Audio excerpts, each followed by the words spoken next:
I'm Carey Stinson, and my journey through life has been quite an adventure. For over 20 years, I played Barney the Dinosaur on tour and 7 seasons of the hugely popular TV show Barney and Friends.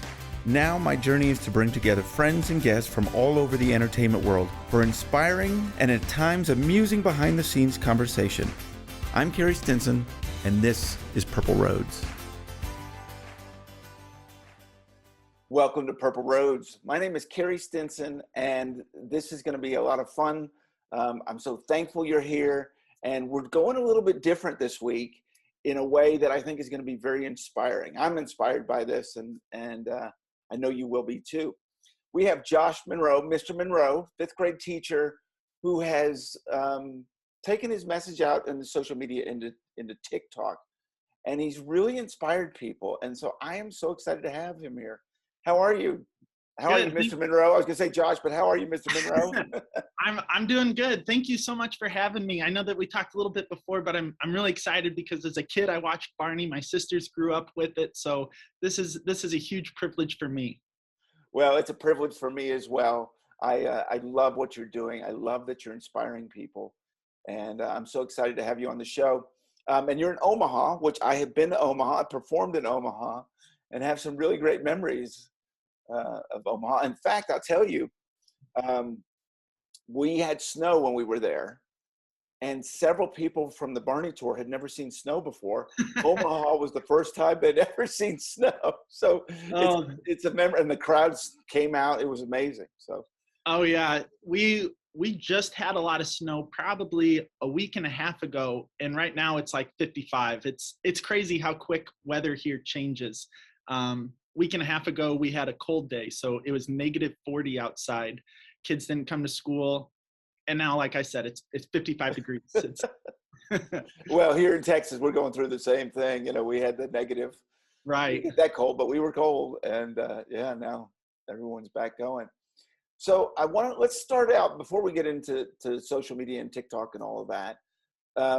I love the fact that you were a teacher at the school where you actually went to school.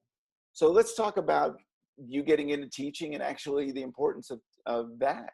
Yeah, absolutely. So yeah, I teach at the school that I went to as a child. Also unique about this is one of my teammates is my 4th grade teacher, and he's the reason that I went into teaching. So that's been a really special thing for me. I don't remember what he taught me in 4th grade, but what I do remember is that he loved me as a person. And that's what turned me towards teaching was just making sure that students understand that they're loved and cared for. And his name's Tom Henry. Tom Henry did a great job of that, and now I get to work with him.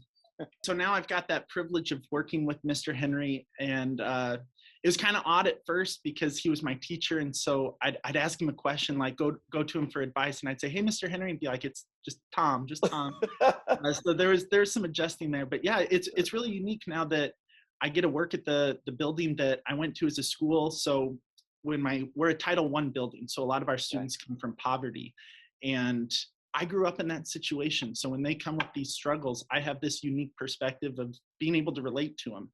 So when they tell me different things that are going on at home, I'm like, hey, I understand what you're going through. Let's talk through this. Let's think of different situations. And some great things have come out of that. I've got a food drawer in class because I know that kids sometimes are going home hungry or they're coming to school hungry. So they know that they can go there to grab some food. So it's a really unique and a really cool thing for me to be able to be here. Isn't it interesting, as obviously your mentor did, and you're finding that too, it's finding that connection, whatever that connection may be, that sticks with them. Yeah. And I've noticed that with what you do. Yeah, and making sure that students can see themselves in us as teachers. Like this is how I dress going to school. I wear khakis every day. I wear Converse, usually a hoodie or a pullover that has some kind of message that kids can relate to or connect with. And I do that just so kids, like I said, see themselves in me. I don't want them to see me as this suit and tie kind of guy. I want them to be able to relate to them. I want them to know that I'm on that same level that they are. And isn't it interesting that probably helps a lot, having that message. So they're not only hearing it, but then they're seeing it, and they're seeing that you are you're promoting these positive messages out into the world. Yeah, I like this one, the stay kind. One of my kids was like, I've got like 4 or 5 of these. They're like, why do you always wear that? And I said, well, have you heard of the campaign Be Kind? And they're like, yeah. And I was like, I don't think that that's enough. It's easy to be kind in a moment. What's hard is to stay kind. And so it leads to really great lessons, really, social and emotional lessons about a lot of different things. And so, yeah, I love it. Well, isn't that interesting that your shirt provokes conversation that gets, however you can get that message out. Right. Yeah. Well, we've got a lot of places to go here with this. Let's start with, because it's a big one here for you. I want to talk about TikTok, but I also want to get into obviously what it's been like being a teacher during COVID, because I know that's been challenges. But you started a TikTok channel trying to reach your kids, and it's kind of fascinating where it started and where it is now. Yeah. Where I'm at right now, I never imagined it to be here. I'm at 710,000 followers, and it's unbelievable to me that I'm able to reach that many people. If we go back almost a year now to when COVID started, I started my TikTok because I was really struggling to get kids to Zooms. But when they were in person, that's all they talked about. Hey, did you see this new TikTok video? Or they'd listen to a song and be like, what is that song? Oh, it's from TikTok. And so I turned to TikTok and I just started creating videos. I had a private account and I said, hey, if you stay for the whole Zoom meeting, I'll show you my new TikTok after. And my attendance went up. And so I kept doing it throughout all of fourth quarter. And then school ended and I had some kids email me and say, hey, are you still making TikToks? Can I see it? So I just made a public account. Then this year came around and I saw a video that I just didn't quite agree with. And so I redid this video the way I would handle it in my class, and it blew up. It got up to about 10 million views. My follower count exploded. People started saying, how would you do this in class? How would you do that? And so I just started showing people.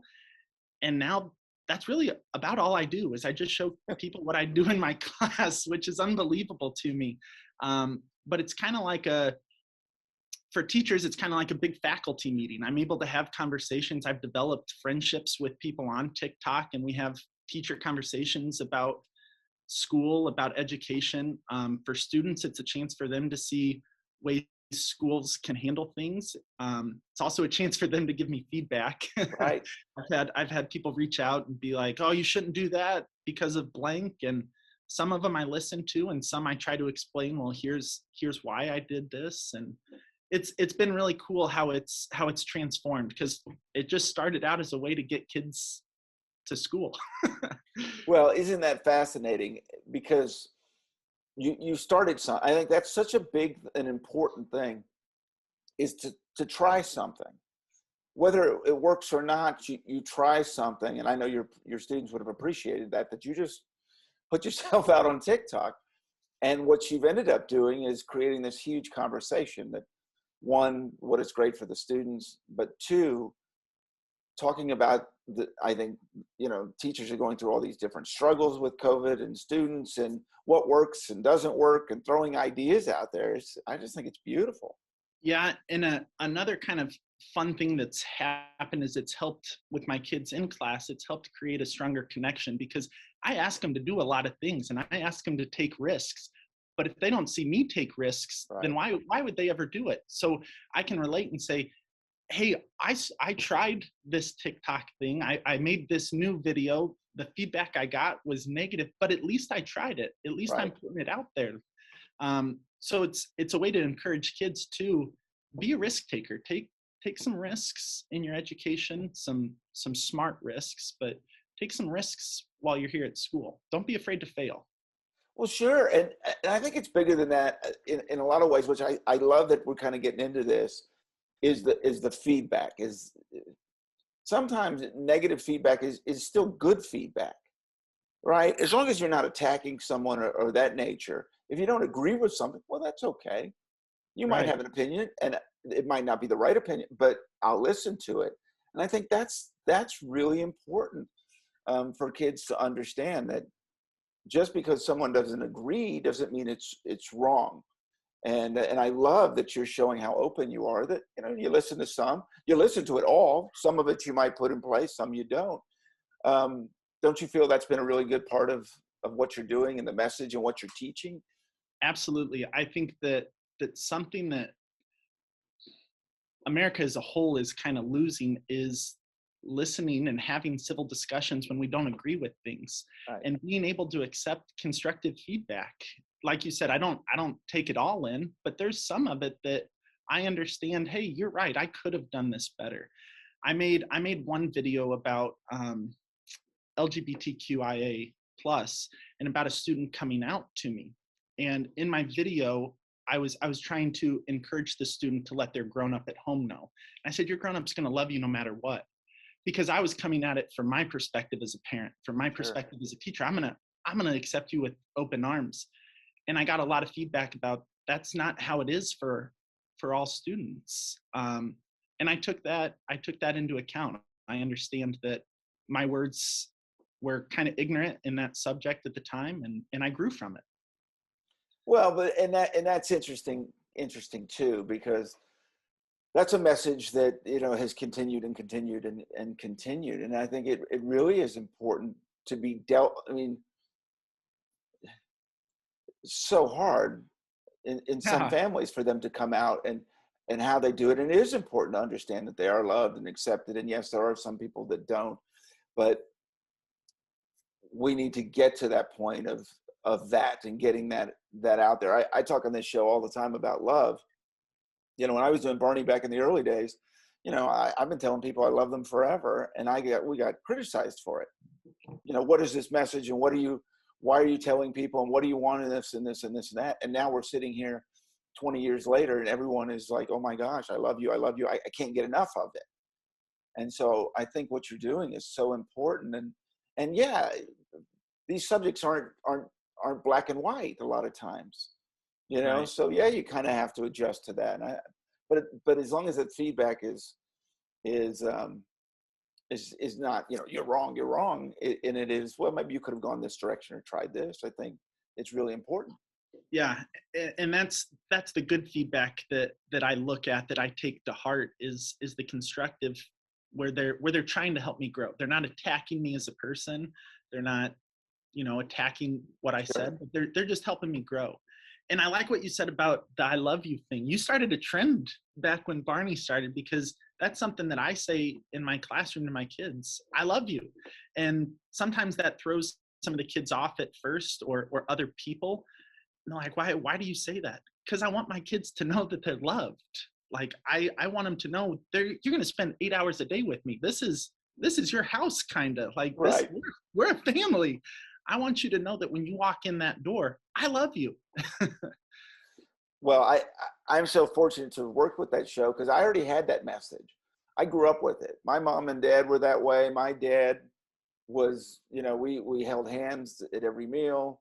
We told each other we loved him, because if anything ever happened in life, if something horrible happened, I never had to question whether my family loved me.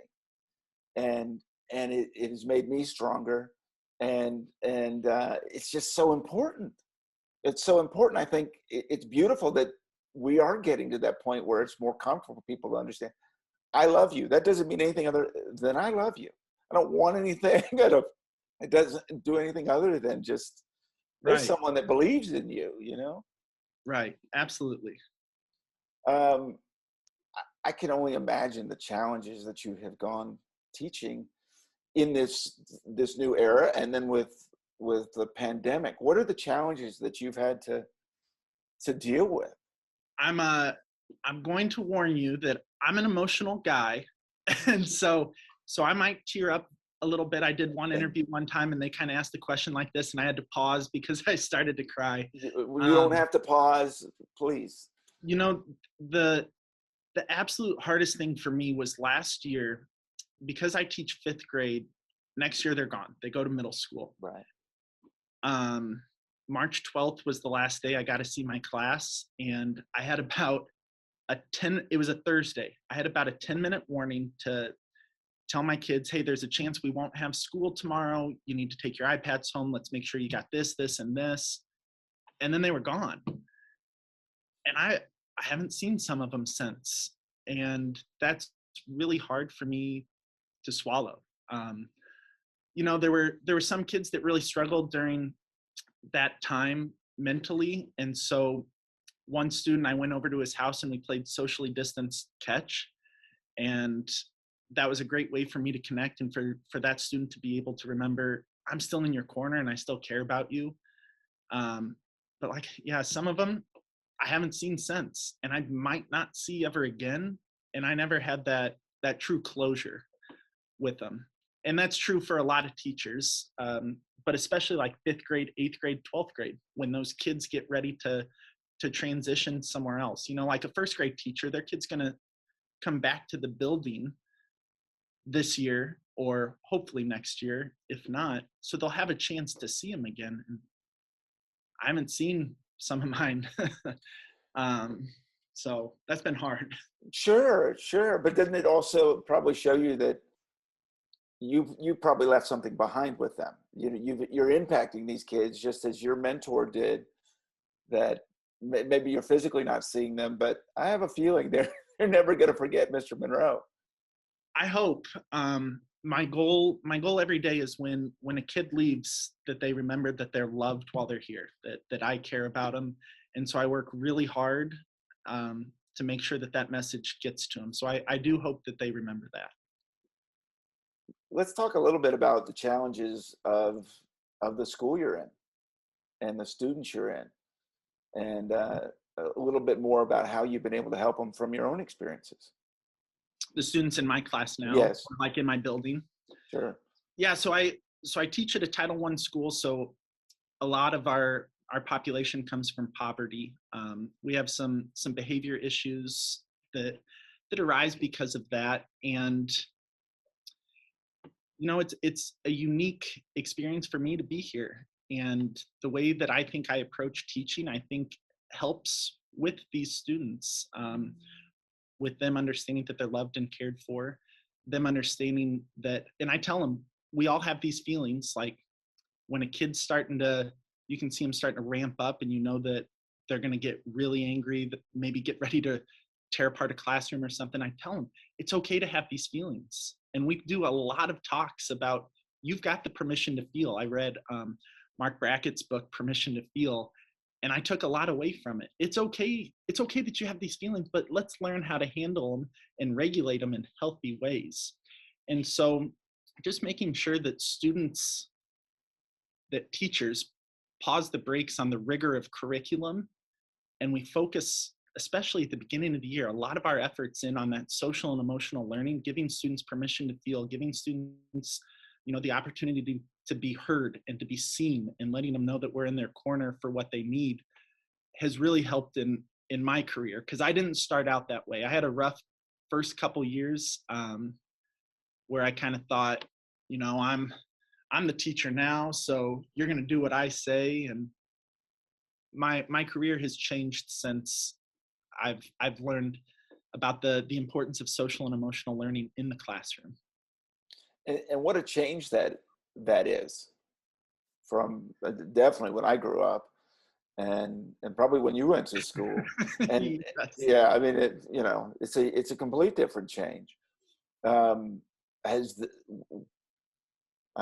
so many places I want to go with this. Where did you start realizing it can't just be about the curriculum? We're never going to get the message across of the teaching part if we don't deal with these other issues. Yeah, so it actually started in my first year. I had a really, really rough class, but I had that really rough class. I was getting my master's at the same time. I was overwhelmed that first year. And when I got done teaching that first year, I just said, I got to change something. I have to, or I'm not going to make it.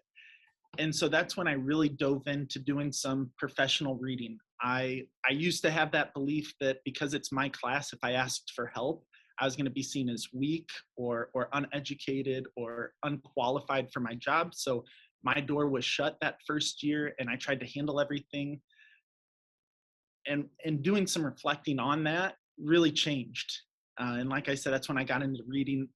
Permission to Feel changed my life. Dave Burgess has a book, Teach Like a Pirate, Paul Solar's has Learn Like a Pirate. Those books really helped me to understand the importance of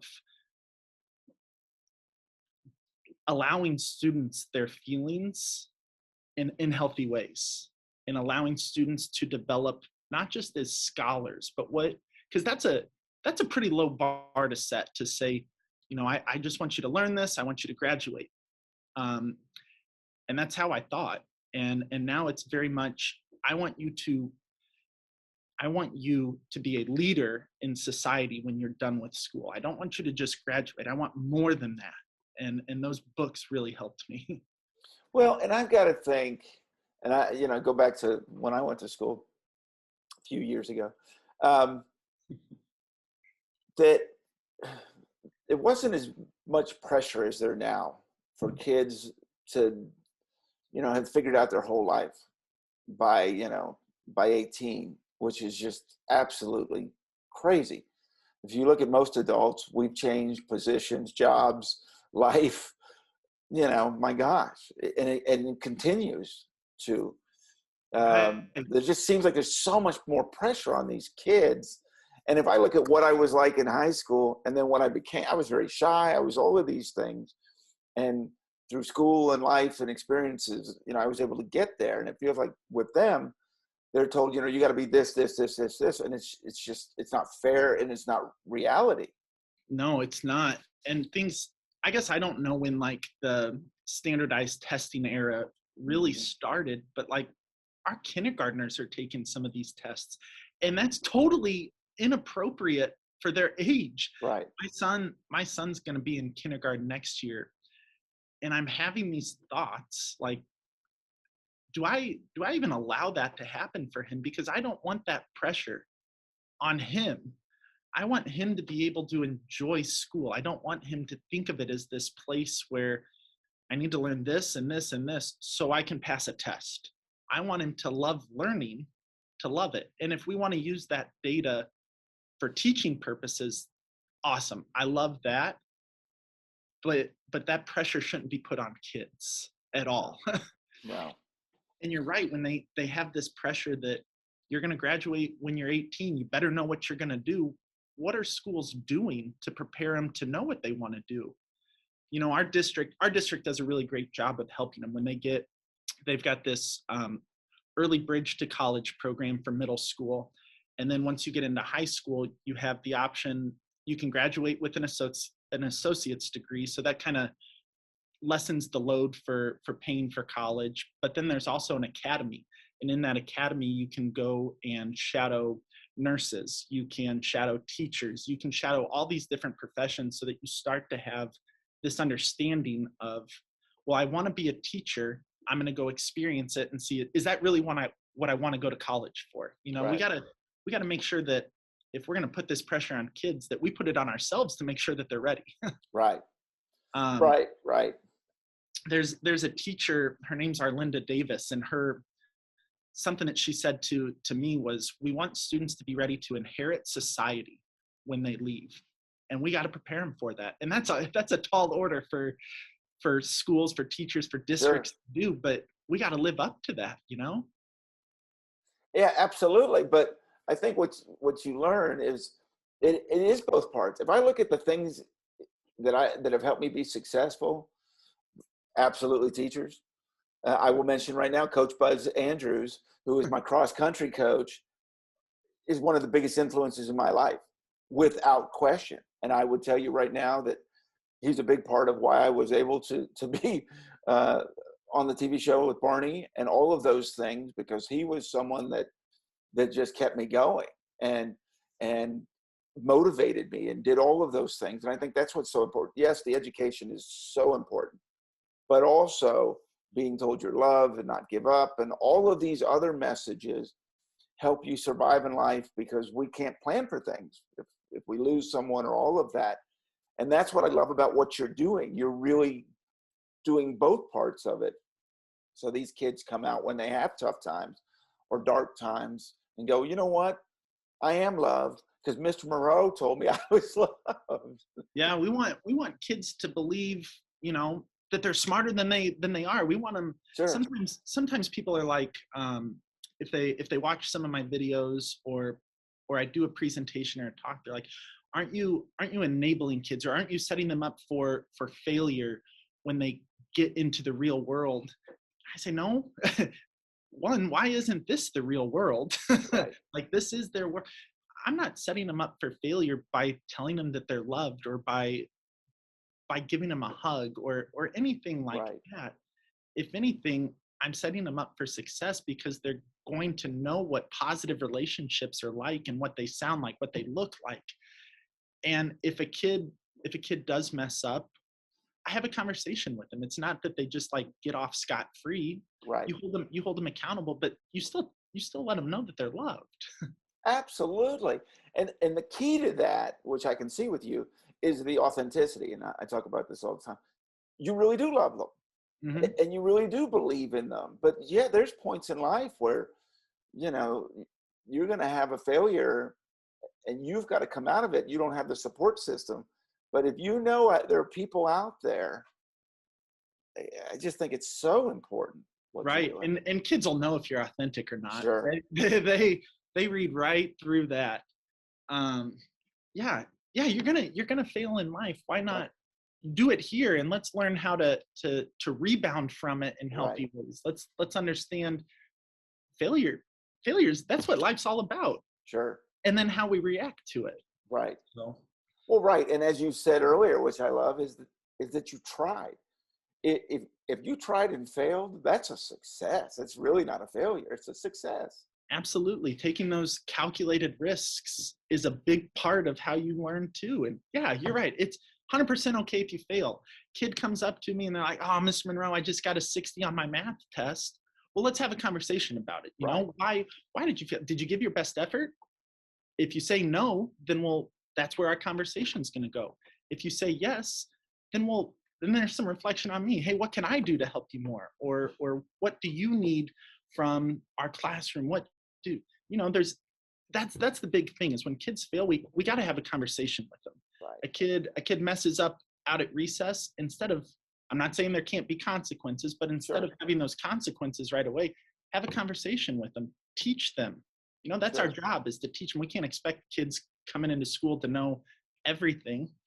So let's talk about that, because I love that. Let's talk about that, because you have to do both, right? The conversation, there has to be consequences, obviously, or especially if they continue to do things of that nature. But guiding them and helping them. When did you start realizing, hey, that's going from having your door closed to realizing, now I need to open the door, and I need to converse, and I need to do these things? Right behind this door is an absolutely amazing and inspiring teacher. Her name's Sarah Rogers, and she has been a mentor to me in my career. Her and I have some amazing conversations about the importance of explaining things to kids, about teaching kids things that you and I probably take for granted. We go to an atmosphere where it's supposed to be calm and quiet. We understand that.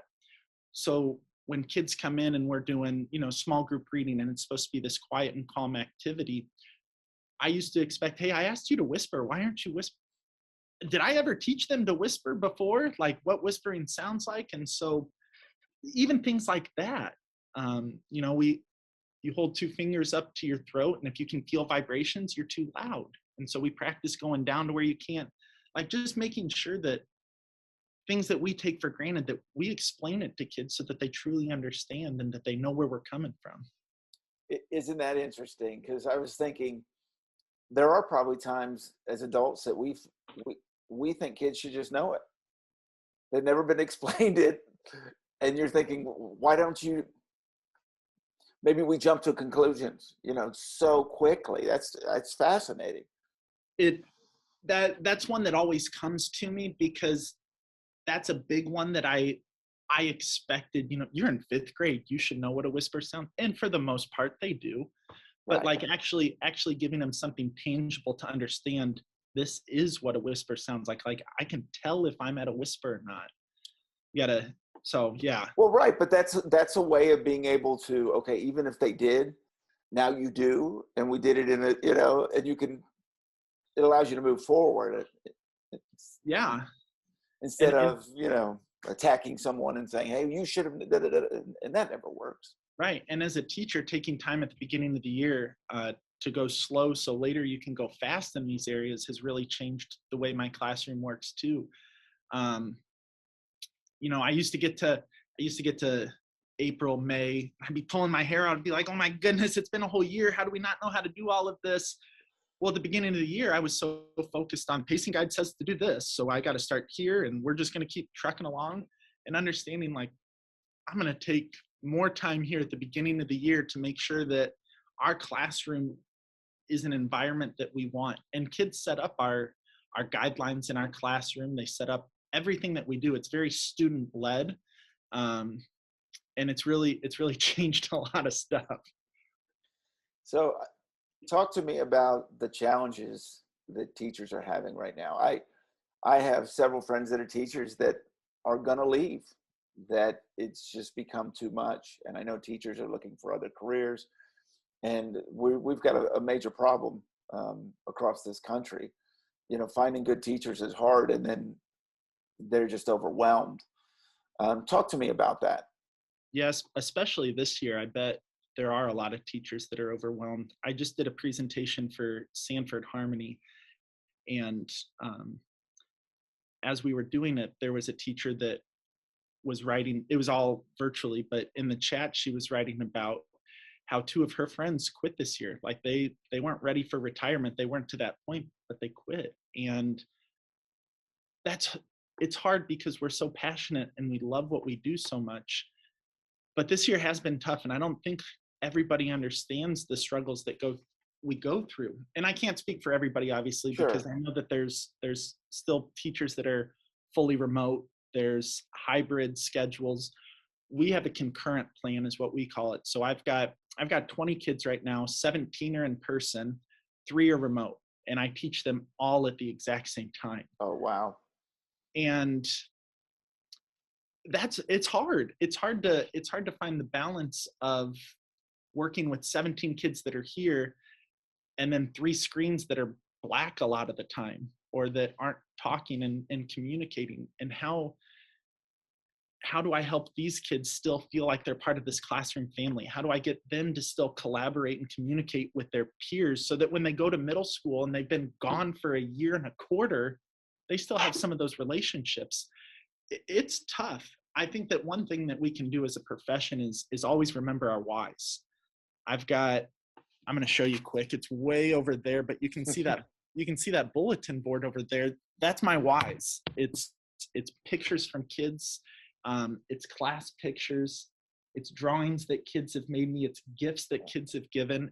And I keep it there so that when I start every morning, I can look at it and be like, that's why I'm here. I think that that's a big thing that we can do as a profession is remember that why.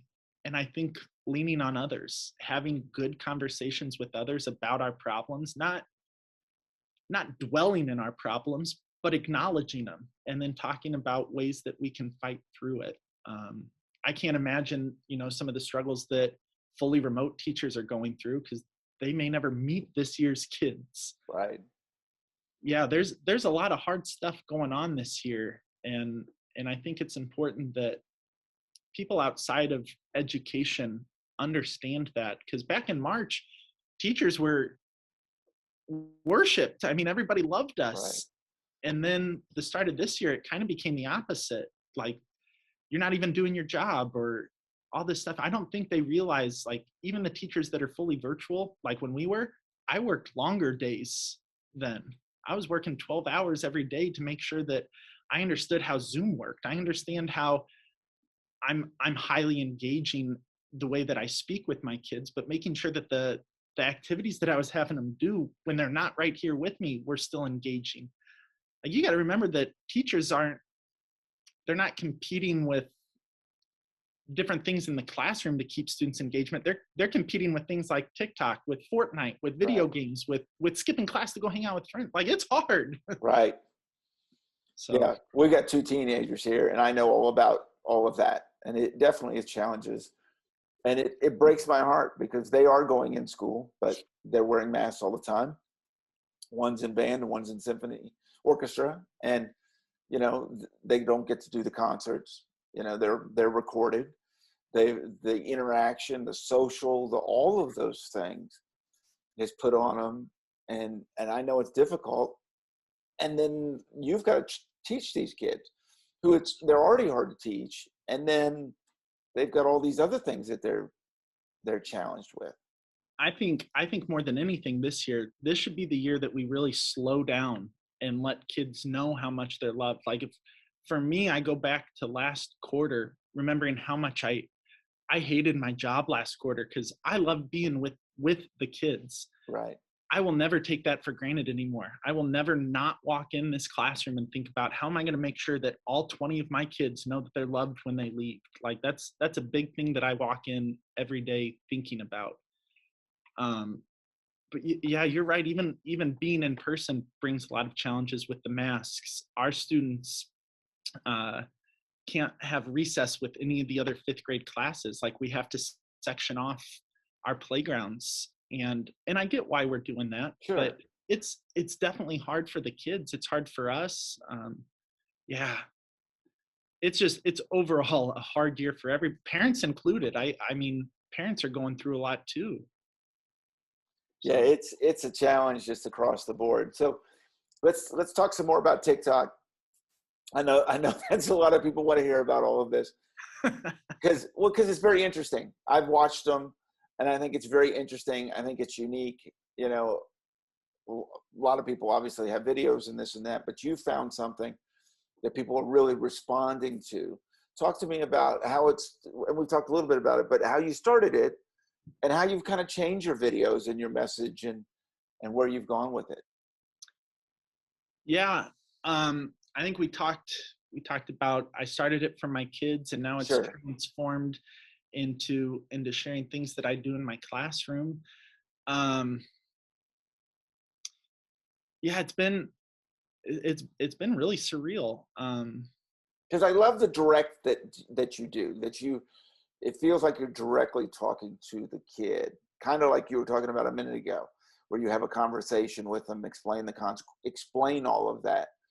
And it's definitely not talking down to them, but you could definitely tell you're the teacher. And I think you've done a really great job with the way you're getting your message across.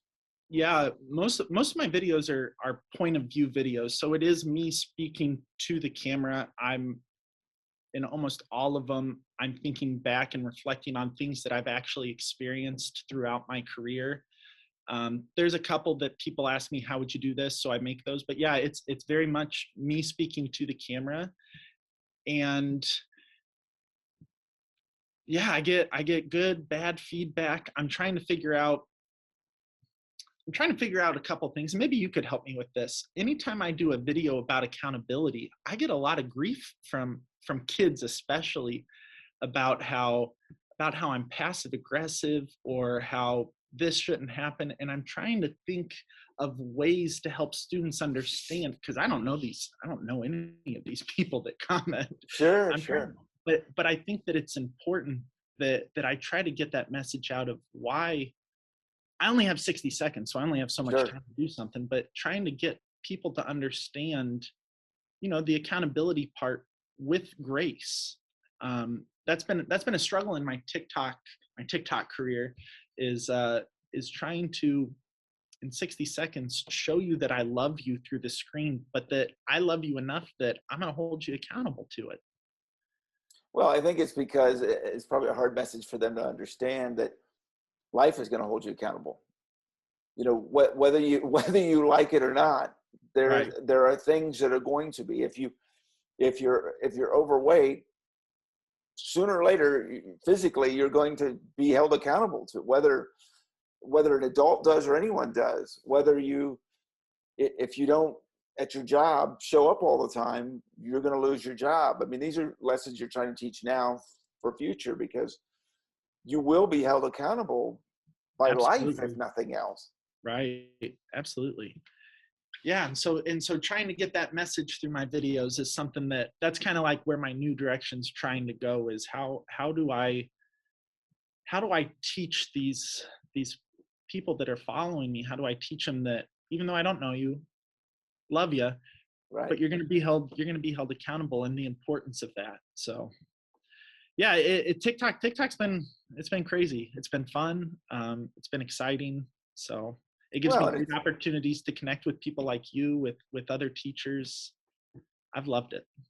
Yeah, it's funny because, social media gets both sides, right? The love, but also the hate. And I think it's where you take it. You can't put something out there and not realize you're opening it up to the complete world. I'm actually fortunate because, we did that a long time. I mean, well, when you have a show or whatever, people are going to comment. So this is kind of not new to me, but I remember even when we had when the internet first started, Barney got bashed like nobody's business. But if you believe in what you're doing, and as long as you're doing your best and you're helping people and you're honest, that's kind of, now that you mentioned that, it comes to, like, that was a hard part at first. Like my first video that went really big, it got a lot of praise. And so that first video was about a student that fell asleep in class, and the conversation went with his parents were fighting, so I gave him a place to sleep in class. And everybody was like, yo, I want this teacher. This guy's great. I bet he lets everybody sleep. And so I made another one, and the conversation was that the kids stayed up late playing Fortnite. And I said, I want you to take a lap around the building. We're going to come back. We're going to have a conversation. And then the conversation was, what are some things that we could change so that we don't have these feelings at school? And I guided the video towards going to bed earlier. And I got a lot of hate for it. And it was hard in that moment because that was the first time, you've experienced it. That was the first time that I had people that I didn't know throwing this hate at me. And it was a hard pill to swallow, but I think overall it's been really good for me. It's helped me as a person to accept constructive criticism from colleagues, from my administrators, understanding that that's how we grow, is having some of those conversations, not necessarily, throwing hate at people, sure, but understanding that that's a great way to grow is by listening to some of these. Yeah, goodness gracious, 30 years ago, I was being told I was hated. I was like, I mean, we were being told that all the time. And I can't even tell you how amazing it's been doing this show that I've gotten emails and social media and stuff from people saying, I now get it. Like, I get it.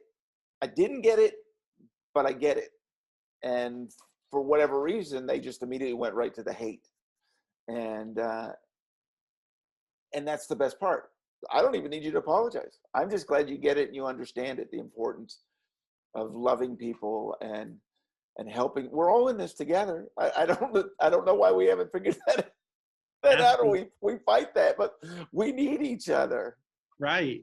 And, kindness, love, empathy, they don't cost anything either. And I think that was something great that Barney was giving kids, was love, empathy, compassion, kindness at a very, very young age. My sisters grew up on it. They're two wonderful adults now.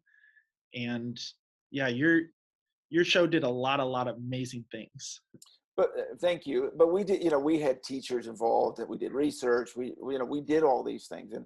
And I think that's something that people didn't, we were being attacked before. It was like, well, do you understand? We didn't just, throw a message out there. This was well researched and thought out. Yeah. And that's something that happens on TikTok too, is, you get these hateful comments, but they don't understand everything that I'm required to do for my job, or the training that I've gone through, that I understand that you don't like this, but research shows that this is helpful. Right. Right. Yeah, and that's the best message to show your kids, that you have, when you open yourself up like this, you've gone through all this. And not only look how you've grown, but you took that risk, and it wasn't, it's not that simple to just say, okay, I got a video out there. Okay, now there's comment. Okay, now I got to do all these things. So really a great message that you put out there. Yeah, that has been been some good conversations with my kids because, a lot of them want to be YouTubers or Sure. streamers. I say, I get it, but you also got to understand that you're going to have to be able to accept some criticism. Hopefully you take in the good constructive criticism. That's a unique thing about TikTok that I don't think other teachers that aren't part of it understand, is that it helps me connect with my kids more than just them watching my video.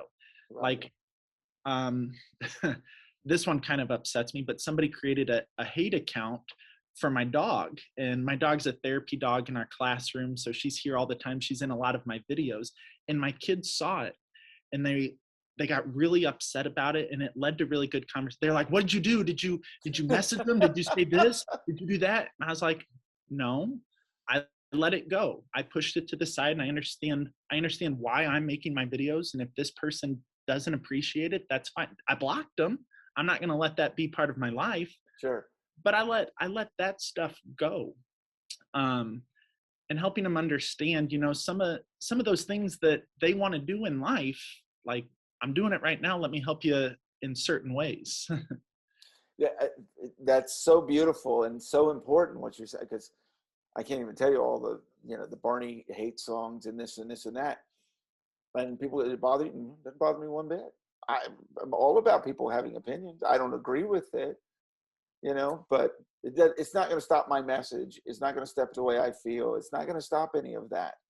And you know what? I love them too. And of course, that probably drives them more, more nuts than anyone, because you know, That was you need to put that out for whatever you need to put that out.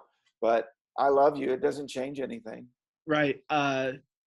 The person that made this account, they commented on one of my videos, and I saw it, and I just wrote back, I hope you have a great day, with a heart emoji. Well, that's when I blocked them, but like, I just put that out for you. Hey, I hope you have a great day. Don't want you part of my life, but Right, I'll but still, you mean it too. It's not to be anything other than I love you. And yeah. that's a struggle. Let's talk real quick, because you started. Let's talk about your dog. Uh, she's taking a nap over there. I wish I could get her over here. So she's a 6.5-year-old Westie, and she comes to school 3 to 4 times a week, which is pretty special. I got her when she was 8 weeks old, not expecting this to happen. I just trained her to be a good dog, I guess. And then I just asked people, a lot of the times, are like, how do you have a dog in your class? How's that fair? What'd you have to do? And I was like, all I did was ask, hey, is it okay if I train my dog to be a therapy dog and bring her to school? So we went through that, and this is her 4th year being at school. Man, she does amazing things, Carey. Like, she's so cool. And I know I'm biased when I say that, but excuse me, in her 4 years, she's helped 4 kids get over their fear of dogs. And one of them was this year. And I didn't bring her for a while because this kid was scared. I had lots of conversations. I showed pictures of her. I showed videos of her. I showed my TikToks of her. And I said, hey, do you think that it would be okay one day if she did come? And if you don't like her when she's here, I'll call my wife. She'll come pick her up. So she came. She was okay with her being away from her. And eventually we got to the point later that day where she was petting her. And now she loves her. Now they're friends. And I had another student who came in, hid under a desk, which is not typical for this student. Nala walked over to her, and they just sat there while the girl hugged her for about 10 minutes. And that was a good sign to me. Like, Nala, I call her my co-teacher. Nala understood something was happening with this kid, went over by him, and that allowed me then to have some conversations. And we had a great day that day. Yeah, she does amazing things. She's a special dog. Well, I love the creativity that you're doing with dogs, and you've got your food drawer. What other kind of things have you brought in to help your students? Oh, I'm going to give a shout out to Sarah again, because the food drawer was her. She helped me understand the importance of that. But Well, that we're all doing this together, so right. yeah. And I think that that's an important thing too is understanding that we're in it together. Going back to my first years, being in that silo and thinking that I have to do this all on my own, and understanding the importance of asking for help. Nala's truly probably the biggest, because she brings in a lot of different elements. Like, she's great for social and emotional learning, like being able to talk to her. You don't have a partner, you don't want to read out loud, you can read with Nala, somebody who's not going to judge you. But she also brings in a lot of responsibility. Like, we've got at recess, somebody walks her. Somebody lets her, we've got a door that goes outside, somebody lets her out to go to the bathroom. Like, it helps bring in a lot more of that family atmosphere, I think, and it makes it a very homey classroom. And then I think just bringing in who I am as a person, like loving kids and being here for kids is another thing. And I do believe that all of my kids know how much I care for them and I love them, and I'm going to push you to work hard, but we're going to have fun, and I'm going to love you through it. I think that that's one of the best things that a teacher can do, is just instill in your kids every single day how much you care about them. And I guess you've seen lots of results from your kids when it comes to they're doing better, they're moving on. Do you get to see your kids later down the line, some of them? Yeah. My first class, they're seniors this year. And one of them just, oh, there's Nala now. She's getting up. She heard a motorcycle. One of them just signed to play soccer. Another one's joining the Air Force. Like, I still have connections with a lot of them. One of my favorite, though, and this student was in my first year, the year that I really struggled. When he was bouncing around from foster home to foster home, I had a really good connection with him. I thought that he hated me, though. Like, I thought just he threw glue bottles at me. I thought he hated me. And when he was in 7th grade, he sent me an email. And there was one time when he destroyed our classroom that I walked in while he was doing it. And I said, let me help you pick it up. Like, you're going to help me, but let me help you. And in his email, he wrote about that moment. And yeah, see, I'm going to start. It's just really special to have those relationships. When you love what you do. And I know there's this saying, if you love what you do, you're never going to work a day in your life. I do work. Right. I work my bottom off every single day to make sure that my kids love them. But I do love what I do. And I love seeing the results from kids.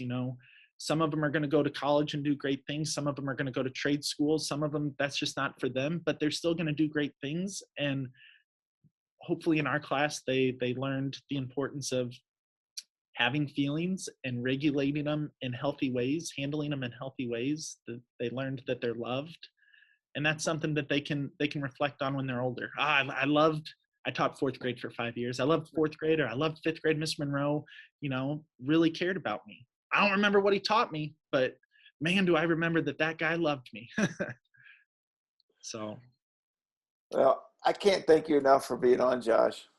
Well, thank you again for having me. This was a lot of fun. Special for me being able to watch Barney as a kid. I loved it. And now sitting down and talking with you about loving kids is really something special. Well, you've inspired me, and I love what you're doing. I know the challenges, I see them, and I have such a love for teachers and what they're doing, and I love the creativity. I love the creativity that you have come through obstacles and you've just found a way, not only to take care of them, but to flourish with them. And hearing you tell these stories about the kids, now being seniors, it's pretty special. It is. And, you asked about like the growth. I've seen the results in their test scores too. And it's not because I'm doing any different curriculum with them. It's just because they're invested because they know that they're loved and cared for. I think that that's got to be an important message that teachers send out to everybody.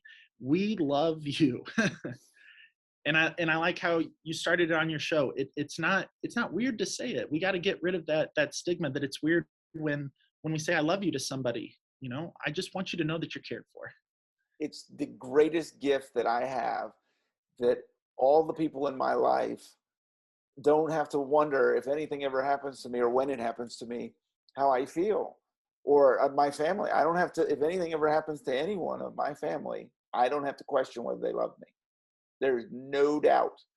And I think it's just, you know, love has obviously changed my world, and I love what you're doing. Thank you so much. Thank you. I appreciate it. Thank you for watching Purple Roads, and remember to keep your eyes, ears, and your heart open, and you'll find your purple road. We'll see you next week. All right, ready?